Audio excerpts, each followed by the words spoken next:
नमस्कार, स्वदेश न्यूज की खास पेशकश चित्रकूट के घाट पर मोहन मंत्रिमंडल देख रहे हैं आप। बहुत स्वागत है आपका। मैं हूं आपके साथ ऋषभ राय। मध्य प्रदेश सरकार अयोध्या में रामलला की प्राण प्रतिष्ठा से पहले चित्रकूट में कैबिनेट बैठक करने की तैयारी में है और बुंदेलखंड क्षेत्र में स्थित चित्रकूट सांस्कृतिक, ऐतिहासिक, धार्मिक और पुरातात्विक महत्व रखता है। पहली औपचारिक कैबिनेट उज्जैन में प्रस्तावित थी, लेकिन जबलपुर में इसे किया गया।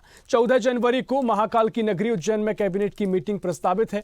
22 जनवरी को अयोध्या में भगवान श्री रामलला की प्राण प्रतिष्ठा से पहले चित्रकूट में मोहन कैबिनेट की बैठक हो सकती है। इसे लेकर सरकार ने तैयारियां शुरू कर दी हैं। सरकार राम वन गमन पथ भी बना रही है और इस कार्य में गति लाने के निर्देश भी मुख्यमंत्री डॉक्टर मोहन यादव ने संस्कृति विभाग को दे दिए हैं। ऐसे में चित्रकूट में होने वाली मोहन कैबिनेट में राम वन गमन पथ को लेकर भी महत्वपूर्ण फैसला लिया जा सकता है। चित्रकूट भगवान राम की कर्मभूमि भी रही है। किंवदंतियां हैं कि भगवान राम ने वनवास के 11 साल चित्रकूट में बिताए थे और यही वजह है कि 22 जनवरी को भगवान रामलला के विराजमान होने से पहले मुख्यमंत्री मोहन यादव चित्रकूट में कैबिनेट की बैठक कर प्रदेश की जनता को विकास की नई सौगात देंगे। पूर्व मुख्यमंत्री शिवराज सिंह चौहान हो या उमा भारती, अपने कार्यकाल में वे भी मध्य प्रदेश के धार्मिक नगरी में कैबिनेट कर चुके हैं। शिवराज ने हनुवंतिया, पचमढ़ी सहित कुछ अन्य धार्मिक स्थलों पर कैबिनेट की बैठकें की हैं। इसी तरह उमा भारती भी कैबिनेट बैठक के लिए प्रदेश की धार्मिक स्थलों को महत्व दिया करती थी। वहीं अब मुख्यमंत्री डॉक्टर मोहन यादव भी इसी दिशा में आगे बढ़ते हुए चित्रकूट और उज्जैन में कैबिनेट की बैठक करेंगे। वहीं मध्य प्रदेश की मोहन सरकार की इस कवायद से संदेश देने की कोशिश है कि अब प्रदेश भी हार्ड हिंदुत्व की लाइन पर आगे बढ़ेगा। शिवराज सरकार में सर्वधर्म समभाव की जो नीति थी, उससे इतर अब हिंदुत्व के प्रतीकों पर प्रदेश को आगे ले जाने की कोशिश है। वैसे भी 22 जनवरी को अयोध्या में प्राण प्रतिष्ठा होगी, तब तक प्रदेश सरकार भी राममय होते दिखना चाहती है। और इसी पर चर्चा करेंगे। तमाम मेहमान हमारे साथ जुड़ेंगे। मेहमानों से आपका तारुफ करा देते हैं। भारतीय जनता पार्टी से दुर्गेश केशवानी जी हमारे साथ जुड़ेंगे और साथ ही कांग्रेस से राहुल राठौर जी हमारे साथ स्टूडियो में मौजूद हैं और साथ ही स्वदेश न्यूज की एसोसिएट एडिटर मुक्ता पाठक हमारे साथ लाइव जुड़ी हुई हैं। सबसे पहले मुक्ता जी, मैं आपके पास आ रहा हूं। जिस तरीके से चित्रकूट में बैठक की तैयारी है और 22 तारीख को रामलला की प्राण प्रतिष्ठा होनी है, क्या कुछ संदेश देने की कोशिश बीजेपी की है और किस तरीके से इस बैठक को देखा जा रहा है?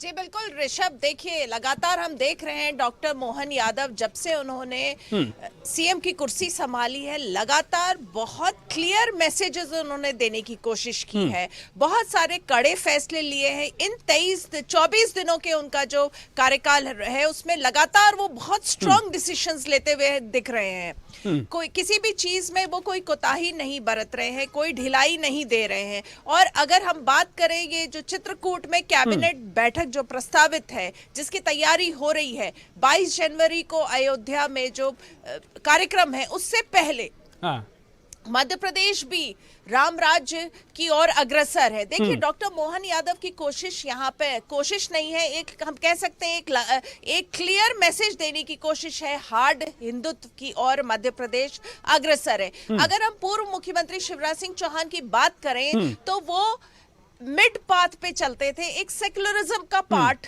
पढ़ाते थे। लेकिन डॉक्टर मोहन यादव बिल्कुल भी कोई कसर नहीं छोड़ रहे हैं ये बताने के लिए कि स्ट्रॉन्ग हिंदुत्व जो है अब उसकी ओर मध्य प्रदेश अग्रसर है। जी निश्चित तौर पर यहाँ पर बीजेपी की जो बैठक होने वाली है और जिस तरीके से एक संदेश देने की साफ कोशिश भी है कि यहाँ पर अब हार्ड हिंदुत्व देखने को मिलेगा, उसी राह पर बीजेपी चलेगी मध्य प्रदेश में खासकर। तो इसी खबर पर पूरी चर्चा को आगे बढ़ाएंगे। दुर्गेश केशवानी जी हमारे साथ जुड़े हुए हैं, आपके साथ मौजूद है। मुक्ता जी, दुर्गेश जी, जिस तरीके से बैठक आप चित्रकूट में करने जा रहे हैं और 22 तारीख को रामलला की प्राण प्रतिष्ठा होनी है, एक सीधा साफ तौर पर संदेश देखने को मिल रहा है कि अब हार्ड हिंदुत्व की तरफ भारतीय जनता पार्टी की सरकार आगे बढ़ेगी। क्या कुछ आप कहेंगे? आपकी प्रतिक्रिया चाहूंगा दुर्गेश जी। ऋषभ जी, दुर्गेश जी अभी ज्वाइन करने वाले हैं, आप तब तक कांग्रेस की प्रतिक्रिया निश्चित तौर पर वो आपके साथ जुड़ेंगे, चर्चा को हम आगे बढ़ाएंगे। लेकिन राहुल जी हमारे साथ यहाँ पर स्टूडियो में मौजूद हैं। राहुल जी, जिस तरीके से अब भारतीय जनता पार्टी मध्य प्रदेश में नई सरकार बनी है और नए तरीके से आगे सरकार चलाने का जो संदेश दिया जा रहा है, चित्रकूट में बैठक है और 22 तारीख को रामलला की प्राण प्रतिष्ठा है। कि देश भर में इसको लेकर भी बवाल मचा हुआ है कि विपक्ष की तमाम जो दल हैं वो निमंत्रण स्वीकार कर रहे हैं, कहीं ने स्पष्ट नहीं किया है। तो एक जो हिंदुत्व को लेकर सियासत भी गरमाई है। फिलहाल मध्य प्रदेश में जो बैठकों को देखने को मिल रही है उसको लेकर आपकी क्या प्रतिक्रिया है राहुल जी? अच्छी बात है कि भगवान ने इन्हें सद्बुद्धि दी और ये भगवान श्री राम की नगरी चित्रकूट में जाके कैबिनेट की बैठक कर रहे हैं। अच्छी बात है, आप तो मध्य प्रदेश के कोने कोने और हर मंदिर में कैबिनेट की बैठक करिए। लेकिन अब पहली बात यह है कि अभी पूर्व में जबलपुर में जो बैठक करी गई, तो आप देखिए भाजपा का वचन पत्र हम लोग हाथ में लेके घूम रहे हैं, आप लोगों के भी हाथ में होना चाहिए। तो भाजपा के वचन पत्र के जो मुद्दे हैं वो कितने पूरे हुए, जबलपुर को लेकर जो भी योजना पूर्व की सरकार शिवराज सिंह चौहान जी की सरकार की थी या भारतीय जनता पार्टी के वचन पत्र में थे, उनमें से एक भी मुद्दा कैबिनेट की बैठक में नहीं लाया। अब चित्रकूट भगवान श्री राम की नगरी है, प्रभु श्री राम के चरणों में प्रणाम करता हूं। चित्रकूट पावन नगरी है, उनका आशीर्वाद हम सबको मिले और मध्य प्रदेश में सुख समृद्धि आए। लेकिन क्या ये बता सकते हैं कि भगवान श्री राम का नाम लेकर आप वहां बैठक करने जा रहे हैं या अपने कैबिनेट में जो आपका वचन पत्र है, भारतीय जनता पार्टी का जो वचन पत्र है, जिसको देखकर जिस भी तरीके से मध्य प्रदेश की जनता ने आपको 163 सीट दी है, क्या उन 163 सीटों का सम्मान करते हुए उन मुद्दों पर आप बात करेंगे? भगवान श्री राम की ही बच्चियां हैं वो लाडली बहनें, जिनको आपने कहा है कि 3,000 रुपए हर महीने दिए जाएंगे, माननीय मुख्यमंत्री जी वो कब मिलेंगे? हमारा किसान, गरीब किसान, उसके धान को कब खरीदा 3100 रुपए में जाएगा या अन्य जो मुद्दे, महंगाई पे कब काबू होगी, हमें बताएं। क्योंकि भगवान श्री राम हम सबके भगवान है। 22 जनवरी को अयोध्या में भगवान श्री राम के मंदिर का उद्घाटन श्री राम मंदिर ट्रस्ट के द्वारा किया जा रहा है। सुप्रीम कोर्ट के आदेश से राम मंदिर बन रहा है। ये हम सबके लिए गौरवान्वित करने वाला क्षण है। हम सब भगवान श्री राम के भक्त हैं, भगवान श्री राम के चरणों में बारंबार हम सब प्रणाम करते हैं। लेकिन मध्य प्रदेश की सरकार सिर्फ इस भाव से यहां ना जाए कि मैं चित्रकूट में बैठक कर लूं, महाकालेश्वर जी में कर लूं, ओंकारेश्वर जी में कर लूं, बल्कि मैं तो उन्हें और स्पॉट बताता हूं, अगली बैठक मैयर में करो, दतिया में बगलामुखी माता के दरबार में करो, नलखेड़ा उज्जैन के पास है मोहन यादव जी, वहां भी आप जरूर बैठक करिएगा। एक बैठक इंदौर में खजराना जी के गणेश जी के मंदिर में करिएगा, एक बैठक सीहोर में गणपति बप्पा के मंदिर में करिए, अगली बैठक करिए गुफा मंदिर भोपाल में। उसके बाद भी आप कम पड़े तो बहुत मंदिर है हमारे यहाँ पे, और चोरागढ़ में पचमढ़ी में जाके करिए, आप जटा शंकर जी में करिए, आप कंकाली माता का भोपाल में बहुत बड़ा मंदिर है पास में, वहां करिए, तरावली में बेरसिया में हरसिद्धि माता का बहुत बड़ा मंदिर है, वहां बैठकें करिए आप। 2024 हमारे सभी धार्मिक स्थलों में करिए, हमें बड़ी खुशी होगी कि हम, ये अच्छी बात है। लेकिन मुद्दा यहाँ पर यह है कि हमारे मुद्दों पर बात कब होगी, और उन कैबिनेट बैठक में भगवान श्री राम के बच्चे जो 8 करोड़ लोग मध्य प्रदेश की पवित्र धरा पर रहते हैं, महाकाल जी की धरा पर रहते हैं, दुर्गेश जी हमारे साथ जुड़ गए हैं, कब पूरे होंगे? ठीक है राहुल जी, तमाम सवाल आपके। दुर्गेश जी हमारे साथ जुड़ गए हैं। दुर्गेश जी, आप इससे प्रतिक्रिया चाहूंगा। जिस तरीके से कांग्रेस कह रही है आप लगातार जो बैठकें कर रहे हैं, चित्रकूट में आप बैठक करिए, ठीक है, आप राम का नाम लेकर जो बैठकें कर रहे हैं, उसमें कैबिनेट के जो पहले आपने जो फैसले होने हैं, जो पहले आपने चुनाव के पहले वादे किए हैं, घोषणा पत्र जारी किया है, वो कब पूरे होंगे? लेकिन उससे इतर जो मेरा सवाल आपसे पहले था, आप जुड़ नहीं पाए थे। जिस तरीके से बीजेपी अब संदेश देने की कोशिश कर रही है कि मध्य प्रदेश में वो हार्ड हिंदुत्व की राह बीजेपी अपनाएगी, जो फिलहाल शिवराज सरकार में देखने को नहीं मिली थी, कम से कम इस बैठक से तो यही संदेश निकलकर सामने आ रहा है।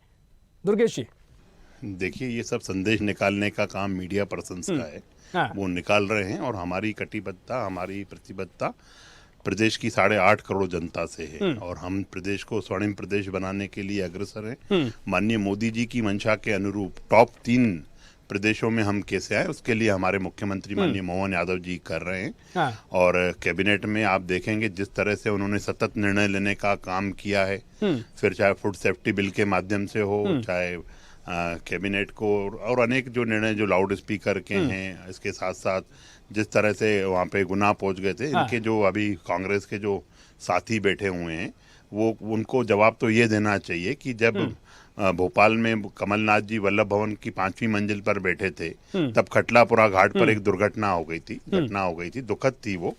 क्या वो उतर के गए थे क्या?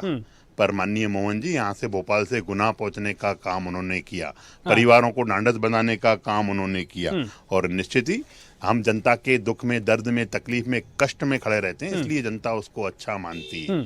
आपने यह भी देखा होगा कि जनता हमें सतत 20 सालों से आशीर्वाद देती आ रही है, जनता का हमें लाड़ मिल रहा है, प्यार मिल रहा है, दुलार मिल रहा है। कारण ये है कि हम जनता के विश्वास पे खरे उतरने का काम करते हैं। और जो ये कांग्रेस के लोग हैं, ये आरोप आलोचनाओं के रथ पर सवार होकर चुनाव में गए थे, जनता ने इनको घर बिठाने का काम किया है। अब ये एक अच्छे विपक्ष की भूमिका निभाएं, इसकी मेरी ऐसी उनसे आशा है।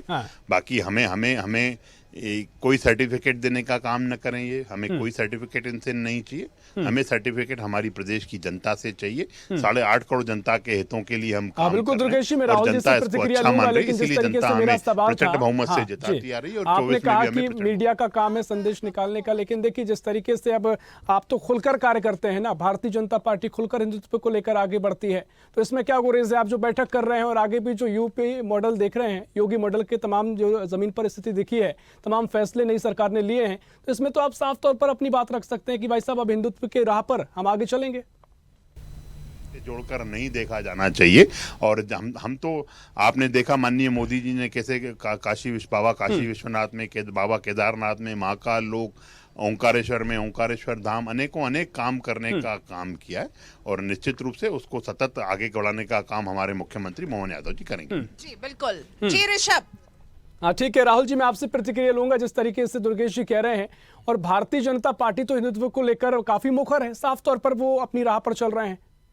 राहुल जी नहीं, अपनी राह पर चल रहे हैं। पहले तो मैं दुर्गेश जी को कोट करूंगा कि बार बार वो मोदी जी का नाम ले रहा है। मध्य प्रदेश के मुख्यमंत्री मोहन यादव जी हैं, क्या आप भी उनको मुख्यमंत्री नहीं मान रहे? हो सकता है शिवराज जी मुख्यमंत्री, जैसे आपके एक मंत्री ने कल कह दिया कि पूर्व के मुख्यमंत्री तो सिर्फ गोद लेते थे और उनका तो काम ही घोषणाएं करना था, तो इस तरह की कुछ मतलब आपके मन में भी अगर मंशा है तो आप मोदी जी की बात यहाँ ना करें। ये मध्य प्रदेश सरकार की कैबिनेट है और ये मध्य प्रदेश के मुख्यमंत्री मोहन यादव जी और उनके मंत्री लेंगे। बार बार आप हमें यह ना बताएं किसकी क्या मंशा है। मैं मध्य प्रदेश का नागरिक हूं, मध्य प्रदेश का मतदाता हूं, इसके नाते आपसे अनुरोध करता हूं। दुर्गेश जी मेरा प्रश्न सुन लीजिए, मैं आपसे एक प्रश्न कर रहा हूं मतदाता के नाते ना, तो जिस तरह से आप तिल मिला रहे हो, बिल मिला रहे हो, विचलित हो रहे हो, ये उसका दर्शाने का काम कर रहे हो। और राहुल जी, मैं आपको आपके प्रश्नों का जवाब देने के लिए नहीं बैठा हूं, मैं एंकर के प्रश्नों का जवाब दूंगा। आप अपनी बात रखिए, अपने दल की बात रखिए, आप इधर उधर काम मत करिए उसको। दुर्गेश जी, मैं आपसे उम्मीद करता था कि मैं एक विपक्ष का व्यक्ति हूं, मध्य प्रदेश का मतदाता हूं और इस मध्य प्रदेश के 8.5 करोड़ में से एक व्यक्ति मैं भी हूं। अगर मैं आपसे कोई जनहित में कोई प्रश्न कर रहा हूं तो आप अहंकार के नशे में मुझसे कह रहे हैं कि मैं आपके सवालों का जवाब नहीं दूंगा। मैं आपसे एक प्रश्न करता हूं कि भगवान श्री राम की बच्चियां उन लाडली बहनों को 3,000 रुपए कब मिलेंगे, मुझे आप ये बताइए किस कैबिनेट में जवाब देंगे। पर आप कांग्रेस के नेता के नाते यहाँ बैठे हो, कांग्रेस के नेता के लिए बैठे हो, अरे मिलेंगे ना, मिल रहे हैं। आप कौन होते हो जो जिन्होंने कभी किसी का काम नहीं किया? योजनाएं बंद करने का काम आपने किया, प्रदेश की जनता को परेशान करने का काम कांग्रेस ने किया। अब आप फर्जी रूप से यहाँ पे मतदाता की बात करने लग गए। अरे आप तो कांग्रेस के नेता के रूप में बैठे हो ना यहाँ पे, तो आप अपने दल की बात करो और अपनी बात करो कि हम क्या करेंगे। सिर्फ इधर उधर की बातें करके, मुंह जमा करके यह बताने की चेष्टा न करें कि आप राहुल गांधी की पार्टी के नेता हैं। ठीक है राहुल जी, लेकिन तमाम आप जो बातें कह रहे हैं, इससे पहले हमने डिबेट की अब कैबिनेट के फैसलों को लेकर भी चर्चा हुई है, लेकिन जिस तरीके से भारतीय जनता पार्टी हिंदुत्व को लेकर मुखर है और खासकर देश भर में भी जो मुद्दा गरमाया हुआ है, राम मंदिर की मैं जिक्र कर रहा हूं, प्राण प्रतिष्ठा 22 जनवरी को होना है और लोकसभा चुनाव भी आगे सामने है, तो जिस तरीके से भारतीय जनता पार्टी का कनेक्शन हिंदुत्व को लेकर जनता से है, वो साफ तौर पर जनता एक्सेप्ट करती है और इसका फायदा बीजेपी को मिलता है, तो कांग्रेस यहां पर क्यों विफल है? मेरा सवाल आपसे यह है और मैं चाहूंगा जो बीजेपी मुखर है उस पर आप कांग्रेस का क्या कुछ चुनौती है और क्या कुछ आप इस पर प्रतिक्रिया देंगे? नहीं, पहली बात तो भारतीय जनता पार्टी थोड़ी कोई उद्घाटन कर रही है भगवान श्री राम मंदिर का। श्री राम मंदिर ट्रस्ट जो है 130 करोड़, हम जो 100 करोड़ से ज्यादा हिंदू हैं, हम सब मिलकर वहां मंदिर बना रहे हैं। मैंने स्वयं ने चंदा दिया है, आदरणीय श्री दिग्विजय सिंह जी ने 1,11,000, कई लोगों ने चंदा दिया, आपने भी दिया होगा। हाँ, मैं जनता के कनेक्शन की बात कर रहा हूं, तो जनता को पता है हम सब हिंदू हैं, भगवान श्री राम हम सबके हैं। दुर्गेश जी कितनी बार चित्रकूट गए, मैं हर अमावस पे वहां परिक्रमा करता हूं चित्रकूट में जाके, मैं भगवान श्री राम का अनन्य भक्त हूं। ओरछा में जाता हूं, अयोध्या में जा चुका हूं। हमें भगवान श्री राम के लिए किसी के सर्टिफिकेट की जरूरत नहीं है। मैं तो आपको से सिर्फ यह प्रश्न कर रहा हूं कि इतना ही हिंदू जाग रहा है तो भगवान महाकालेश्वर के मंदिर में जो भाजपा की सरकार लूट कर रही है, दर्शन के नाम पे 750 रुपए घर घर में जाने की और 250 रुपए लाइन में लग के दर्शन करने के, ये पैसे और ये रसीदें कटना कब कम होंगी? नर्मदा मैया के चरणों की जो रेती का खनन हो रहा है, ये कब होगा? मोहन यादव जी उज्जैन के हैं, मैं उनसे अनुरोध करता हूं कि भगवान महाकाल की 6 सप्तऋषियों की मूर्ति आप ही की सरकार में शिवराज जी के राज में टूटी थी। उन भ्रष्टाचारियों को कब पकड़ा जाएगा, उन भ्रष्टाचारियों पे कब कार्रवाई होगी? मैं एक हिंदू के रूप में ये मांग करता हूं। और उन लाडली बहनाओं को जो हिंदू हैं ज्यादातर, उनको 3,000 रुपए कब मिलेंगे? उन किसानों का धान आप 3100 रुपए में कब खरीदोगे? भगवान श्री राम की नगरी में ये घोषणा कर दो। मैं स्वयं आपका हाथ जोड़ के साधुवाद करूंगा। दुर्गेश केशवानी जी। ठीक है दुर्गेश केशवानी जी, देखिए जिस तरीके से राहुल जी कह रहे हैं, एक तरफ आप तो हिंदुत्व की राजनीति करते हैं, राम मंदिर बन रहा है, आप श्रेय लेने की राजनीति के भी आरोप कांग्रेस लगाती आई है, लेकिन वहीं दूसरी तरफ महाकालेश्वर में घोटाले का मुद्दा कांग्रेस ने उठाया। तो ऐसे में कांग्रेस के तमाम आरोप है कि आप राजनीति के लिए, जनता से जोड़ने के लिए श्रेय लेने की राजनीति करते हैं, लेकिन हिंदुत्व को लेकर कोई काम खासकर देखने को नहीं मिले हैं, खासकर जो महाकालेश्वर का मुद्दा कांग्रेस ने उठाया। दुर्गेश जी, बीजेपी श्रेय की राजनीति कर रही है जैसा कांग्रेस का आरोप है।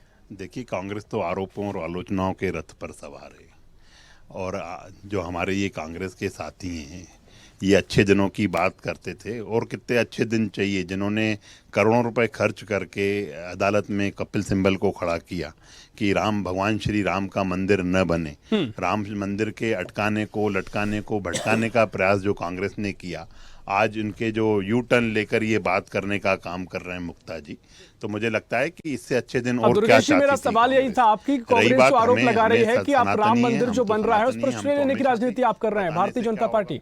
कभी हमने हमारे किसी नेता के मुंह से सुना कि हमने इतना चंदा दिया? नहीं, मेरी पूरी बात तो जी भाई, हमारे तो मैनिफेस्टो में था कि राम मंदिर बनाने को। हम तो हमेशा से ही कहते थे कि रामलला हम आएंगे, मंदिर वहीं बनाएंगे। कांग्रेस ही पूछती थी कि तारीख नहीं बताओगे, तो हमने उनको तारीख बताने का भी काम कर दिया कि 22 जनवरी को भगवान श्री राम जी की प्राण प्रतिष्ठा है। इन लोगों को भी जाना चाहिए, अपने पापों का प्रायश्चित करने के लिए इनको भगवान श्री राम जी के चरणों में जाना चाहिए। और मैं तो राहुल जी, क्योंकि कांग्रेस के नेता हैं, इनके अच्छे ताल्लुकात दिग्विजय सिंह जी से, अच्छे ताल्लुकात इनके कमलनाथ जी से हैं, तो मैं इनसे भी आग्रह करूंगा कि इन्होंने जो इतने पाप किए हैं इनके नेताओं ने, कभी राम मंदिर को काल्पनिक बताने का काम किया, कभी राम के अस्तित्व को नकारने का काम किया, तो अब समय है, क्योंकि अब विपक्ष में हैं ये दोनों नेता, रिटायर होने की उम्र में, 76-77 साल की उम्र में, अब अपना जीवन भगवान श्री राम के चरणों में काटें और अपने पापों का प्रायश्चित करें। और पूरी कांग्रेस को प्रायश्चित करना चाहिए। ये सिर्फ और सिर्फ हमेशा से ही राम को नकारते आए, और हमने तो हमारे मैनिफेस्टो में कहा था कि राम मंदिर बनेगा। अब तारीख भी बता दी हमने, अब इससे ये विचलित हो रहे हैं। अब ये 130 करोड़ हिंदुस्तानियों में से आ गए, अब ये परिक्रमा भी करने लग गए। ये सिर्फ झूठ, छल, कपट, धोखे की राजनीति करने वाले लोग हैं। इनका मूल चरित्र ही है। ठीक है राहुल जी, क्या कुछ आप प्रतिक्रिया देंगे? और साथ ही जिस तरीके से अब भारतीय जनता पार्टी ने कहा कि पहले से भी घोषणा पत्र में मुद्दे रहे हैं, उसको लेकर हमेशा वो आवाज उठाते रहे हैं, और जिस तरीके से आप संयोग भी कह लीजिए कि बीजेपी की सरकार में ही राम मंदिर का निर्माण हो रहा है, प्राण प्रतिष्ठा भगवान रामलला की हो रही है, और ऐसे में कांग्रेस अगर इसको लेकर आप भी कहते हैं कि भाई राम सबके हैं, तो आप भी निमंत्रण को लेकर इतनी क्यों सस्पेंस की स्थिति रही? क्यों आप लगातार विचार विमर्श हुआ कि कौन निमंत्रण में आएगा, कौन नहीं आएगा, इसको लेकर भी स्थिति साफ नहीं हो पाई? तो ऐसे में तमाम जो आरोप है, मेरा सीधा सवाल पहले भी आपसे था कि जनता का कनेक्शन कांग्रेस का उससे कम हो पाता है। भारतीय जनता पार्टी डंके की चोट पे कहती है और जनता से उसमें उस हिसाब से जुड़ाव भी देखने को मिलता है। नहीं, पहली बात तो दुर्गेश जी हमारे नेताओं की उम्र बता रहे और रिटायरमेंट की उम्र बता रहे थे। इनको नरेंद्र मोदी की उम्र भी अभी आपके चैनल पे माइक पे बतानी चाहिए कितने साल के वो हो चुके हैं और वो कब रिटायर हो रहे हैं, ये इनको बता देना चाहिए। हमारे नेता आदरणीय दिग्विजय सिंह जी ने आज से 5 वर्ष पहले 70 साल से ज्यादा की उम्र में 3,500 किलोमीटर पैदल चलकर हिंदुओं का सबसे बड़ा तीर्थ नर्मदा मैया की परिक्रमा करी है और उनका आशीर्वाद लिया। तो हमारे नेता तो अभी अगले 10 बरस तक हमें मार्गदर्शन देकर आशीर्वाद करेंगे और इस मध्य प्रदेश में राजनीति के पथ पर हम सबके साथ रहेंगे। आप अपनी चिंता करिए कि नरेंद्र मोदी जी की उम्र क्या है और अगले नेता कौन होंगे। शिवराज जी वैसे ही रिटायर हो चुके हैं, तो इस तरह की बात ना करें। दूसरी बात, जिस चित्रकूट में जा रहे हैं उस चित्रकूट में बताना चाहता हूं कि चित्रकूट के धाम पर लगी संतन की भीड़, तुलसीदास चंदन किसे तिलक करे रघुवीर। तो वहां भगवान श्री राम ने तुलसीदास जी को दर्शन दिए थे, हनुमान जी ने उन्हें बताया था। तो उस जगह पर झूठ की दुकान भारतीय जनता पार्टी दोबारा ना लगाई जाए और वहां पे जो मोहन यादव जी के कैबिनेट की बैठक हो उसमें में भाजपा अपने वचन पत्र को लेकर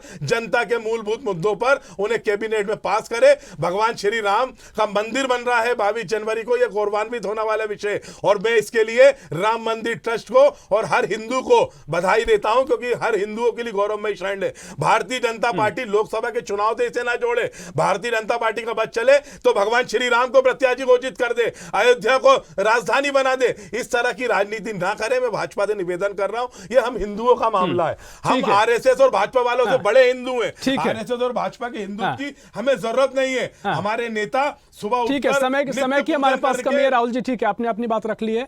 दुर्गेश जी, आपकी प्रतिक्रिया चाहूंगा कि कांग्रेस का आरोप है कि इस तरह की राजनीति ना की जाए, और साथ ही जो बैठक अब होने वाली है, जो योगी फॉर्मूला मध्य प्रदेश में दिखाई दे रहा है, उसको लेकर मैं आपकी एक आखिरी प्रतिक्रिया चाहूंगा। बिल्कुल, योगी फॉर्मूला जो है अब मध्य प्रदेश में दिखाई दे रहा है। डॉक्टर मोहन यादव जो है जो योगी हैं, उनके नक्शे कदम में चल रहे हैं। देखिए, सबसे पहले तो मैं हमारे कांग्रेस के जो साथी बैठे हैं उनको मैं बता दूं कि कभी हमने वचन पत्र देने का काम ही नहीं किया। हमारा तो संकल्प पत्र है। वचन देकर भी जो लोग मुकर गए, क्योंकि रामायण की एक चौपाई है, रघुकुल रीत सदा चली आई, प्राण जाए पर वचन न जाए। इन्होंने तो वचनों की महिमा तक नहीं रखी, और आज ये राम नाम की बात कर रहे हैं। जनता भली बात ही समझती है कि ये जब जब चुनाव सामने होते हैं तब तब भगवान राम को मानते हैं, तब तब ये मंदिरों में जाना शुरू करते हैं। और इनके जो दत्तात्रेय गोत्र के ब्राह्मण हैं राहुल गांधी जी, अभी कुछ दिन पहले चंपारण मीट बनाते हुए टीवी चैनलों पे दिखे थे। बंटी बबली दोनों भाई बहन इसी मीट बनाते हुए दिखे थे। तो ये हिंदुत्व की वो ढोंग जो करने का काम कर रहे हैं, जनता भली बात ही समझती है। और निश्चित रूप से हमारी कटिबद्धता, हमारी प्रतिबद्धता हमारी 8.5 करोड़ जनता से, प्रदेश के विकास से, प्रदेश को स्वर्णिम मध्य प्रदेश कैसे बनाया जाए, प्रदेश को माननीय मोदी जी की मंशा के अनुरूप कैसे बनाया जाए, इसके लिए माननीय मोहन यादव जी काम कर रहे हैं।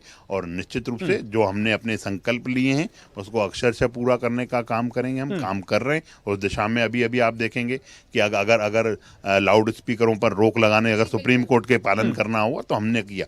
फूड सेफ्टी बिल के माध्यम से अगर काम करना हुआ तो हमने किया। और भी जो निर्णय हमने सरकार में रहते हुए लिए हैं वो निश्चित रूप से जनता के हित के लिए।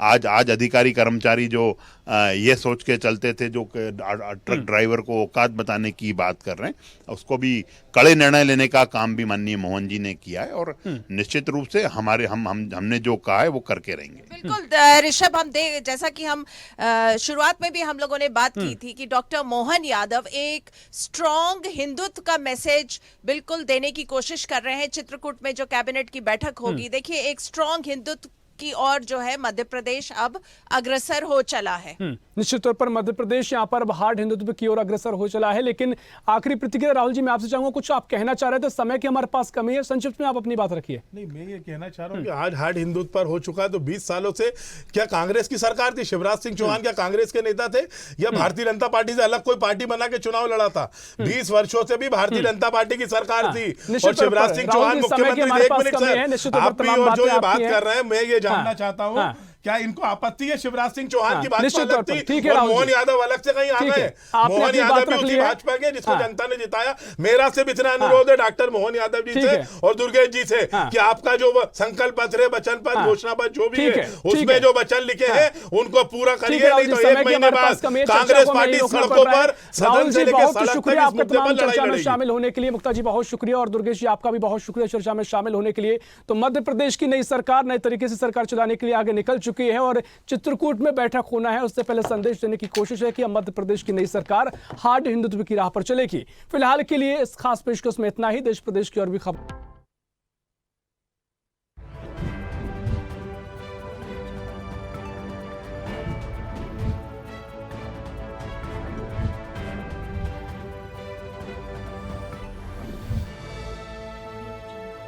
ऐसी ही खबरों के लिए हमें लाइक करें, शेयर करें, फॉलो करें और YouTube पर सब्सक्राइब करें और बेल आइकन दबाना ना भूलें। साथ ही ताजा अपडेट्स के लिए हमारी वेबसाइट स्वदेशलाइव.com पर जरूर जाएं।